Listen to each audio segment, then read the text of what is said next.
La jeune fille comprit avec effroi que ce badge n'était pas ordinaire du tout. Au simple contact de sa peau, elle eut l'impression d'entrer dans un autre monde. Incrédule, elle le serra plus fort dans sa main. Aussitôt, l'univers réapparut. Elle se retrouvait au cœur d'un champ de blé. Tout semblait terriblement réel. La chaleur du soleil sur sa peau, l'odeur de la terre et du grain dans l'air. Géla percevait chaque détail avec intensité. Au loin, une ville futuriste surgissait, irréelle. Elle voulut s'y diriger. Mais la seconde suivante, elle heurta un mur. Le badge lui échappa des mains. Et elle revint brusquement à la réalité, sous les yeux moqueurs des passants, qui riaient de la voir foncer dans un mur. Géla comprit qu'elle n'avait pas physiquement voyagé. Elle n'avait fait qu'expérimenter ce monde parallèle. Elle enveloppa le badge dans un papier de bonbons. Rien ne se produisit. Il fallait donc un contact direct avec la peau. Intrigué par son étrange comportement, son père voulut essayer l'objet. Mais pour lui, rien ne se passa. Refusant d'y renoncer, Géla reprit le badge et plongea de nouveau dans cet univers. Cette fois, elle flottait dans les airs, avançant à toute vitesse, décrivant chaque scène à son père, qui finit par lui arracher le badge, furieux, persuadé qu'elle perdait la raison. Incapable de le convaincre, Géla décida seule de découvrir les secrets de cette épingle. La nuit venue,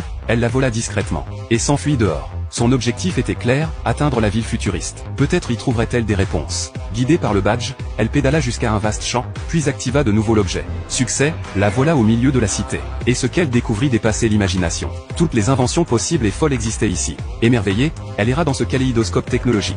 Mais soudain, ses gestes se firent lourds. Son corps se brouilla comme s'il baignait dans l'eau. Prise de panique, elle regarda le badge. Il était presque à court d'énergie. Un compte à rebours s'afficha. Et avant qu'elle ne puisse interroger qui que ce soit, elle fut brutalement projetée dans la réalité. Le badge, désormais totalement épuisé, refusa de s'activer. Déterminée à percer son mystère, Géla se mit à fouiller Internet.